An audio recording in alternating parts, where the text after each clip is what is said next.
Hey everyone, welcome back to my channel. Today we're going to be doing something interesting. We're going to be talking about two bands this time. We're doing a double up with the nothingface and spineshank. And we're going to start out with nothingface's Pacifier, released in 1997. This is going to best tier. Solid opener with One Thing. Pacifier is one of my personal favorite. That's a 9 out of 10. One Thing's a light 9. Lipstick is a light 9. Undercut, same here, is a light 9. Deface is pretty good, though. Self's Punishment is another solid 9. Same with Hitch and Useless. Perfect Person is a light 9, and same with Communion. Very solid album all the way through that shows a lot of technical groove.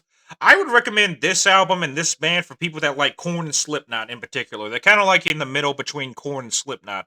Even though they came... Well, technically, Slipknot had Mate, Feed, Kill, Repeat in 1996, so you could make the argument that Slipknot came before them, but they had a demo in 1995, so even though they're technically before Slipknot, they still have some of that Slipknot energy to them. So they're one of those bands that if you like Korn and Slipknot, check out nothingface. But next up, we're going to move into Spineshank's Strictly Diesel. And I think this album is just okay. Probably the weakest album on this list that we're going to be talking about. It's a little overly long, too, at 47 minutes. I feel like this would have been better if this was at like a lean, mean 30 minutes. Intake is a decent sit. Same with Stovebolt. Shinebots is a strong sit. Where We Fall is a light 7. Detached is a decent set. Same with Slipper. 40 Below is a light 7. Same with the title track, Strictly Diesel. Gray is a decent sit, and 28 is a decent sit as well. Same with their cover of the Beatles, While My Guitar Gently Weeps. That's a decent sit, and If It Breathes. Same with Men. Stained is a decent 7, though. Good closer.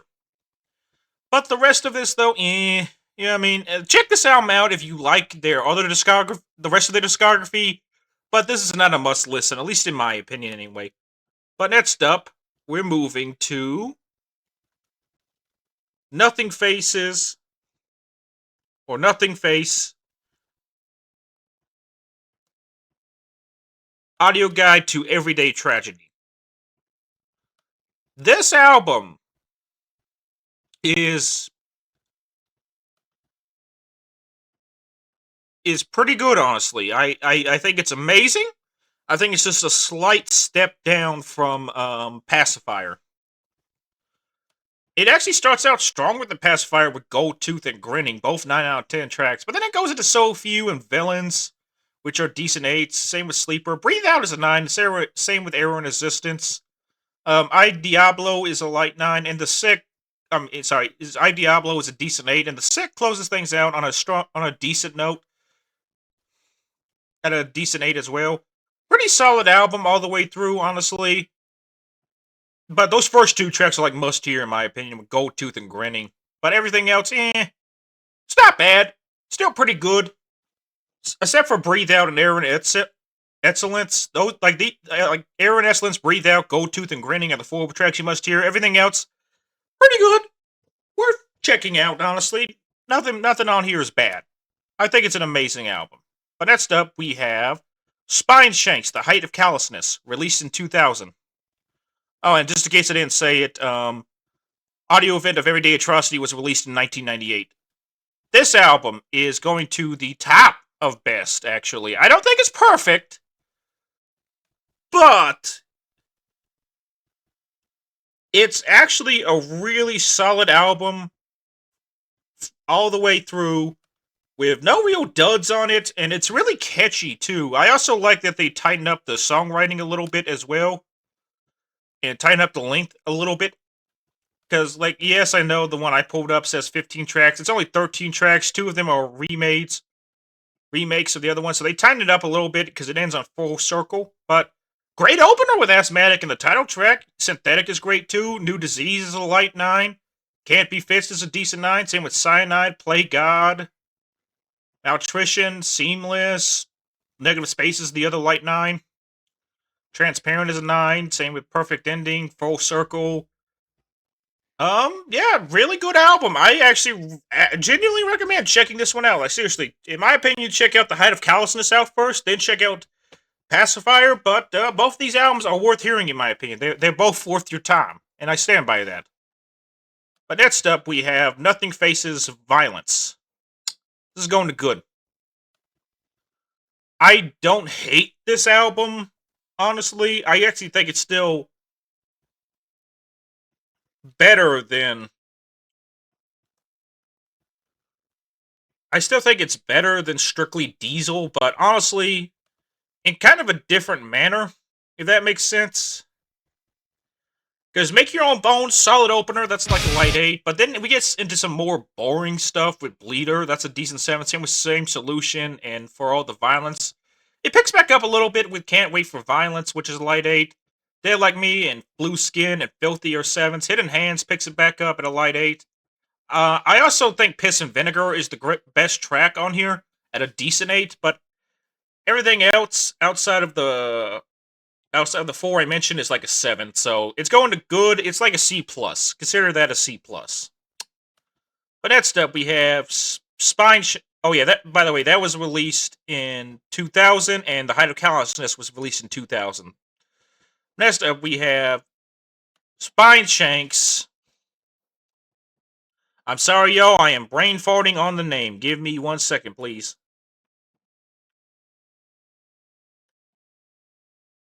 Oh yeah, Spineshank's Self-Destructive Pattern, it released in 2003. This is going to great tier. Really solid album. Really solid album. Not as good as the last Spineshank album, but overall, this is a really solid album. Great opener with Violent Mood Swings and Slavery. Both of those are strong 8s. Smothered is like a decent 8. Consumed is a decent 8, same with Beginning of the End and Forgotten. Self-Destructive Pattern is my favorite on here. The title track is. That's a light 9. I also like Tear Me Down and Stillborn as well. I actually think Stillborn was a strong 8. Same with Falls Apart. But then we get back into decent 8 territory with Fall Back and Dead to Me. Solid album. This is a great album, honestly. I like this is worth checking out, in my opinion. Great album. But next up, we have Nothing Face. Again, with their final album, Skeletons. And I'm going to be honest with you, I don't think we're going to get another Nothing Face album, because the lead singer sadly passed in 2013. Rest in peace to him. I can't remember his name. I'm sorry. But he was a pretty good vocalist with a lot of talent, and he is sorely missed. And Skeletons, I am going to put at great. I thought it was like a step forward from Violence. Solid opener with Machination, that's a decent 8. But then we have Beneath, which is a light 8. Murderer's Masturbation is a light 8. Ether is actually one of my favorite Nothing Face songs. That's a decent 9. I actually recommend checking out that track. I also really like I Wish I Was a Communist as well. I also recommend checking out that track. Inavnus is a light 8. Same with Podicide. And Here Comes the Butchers is a decent 8. I Am Him is a light 8. Same with Cision and Big Fun at the Gallows. And Incarnation and All Cut Up. Solid album all the way through. This is a great album. Still worth checking out. I would honestly say everything from best to great is worth checking out. If you're feeling adventurous, then check out Good and Okay with Violence and Strictly Diesel. But then we have Spineshank's final album, released in 2012, with Anger, Denial, and Acceptance. Or Anger, Denial, Acceptance. This is going to amazing. I really like this album, honestly. I really do. Solid opener with After the End and Nothing Left.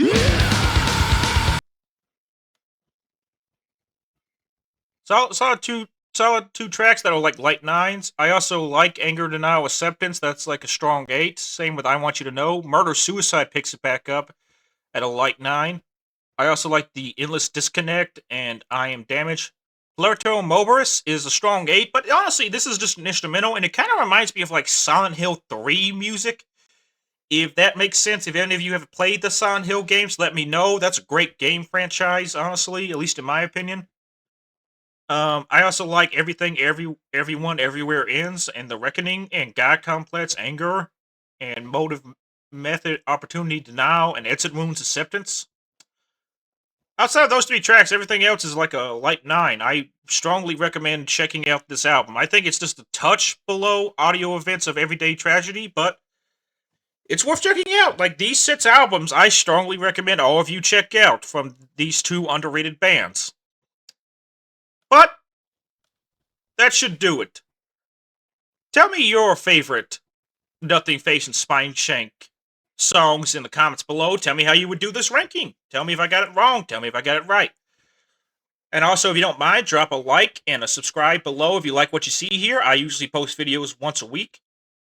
And that should do it. I hope all of you have a great day, a great weekend, and a great week. I will see all of you next time. Also, if you have any ideas for discographies I should do, drop them in the comments below. I'm starting to run out of steam just a little bit, so I would appreciate that if you have any ideas. Just tell me them. Try to make it to where the band in question only has like 10 albums, because I don't really want to review bands with 17 albums or 18 albums, because that's going to take too long in my opinion. But just tell me any band that you would like reviewed that has 10 or under 10 albums or less. Please and thank you. But anyway, that should do it. Take care, everyone. I'll see all of you next time.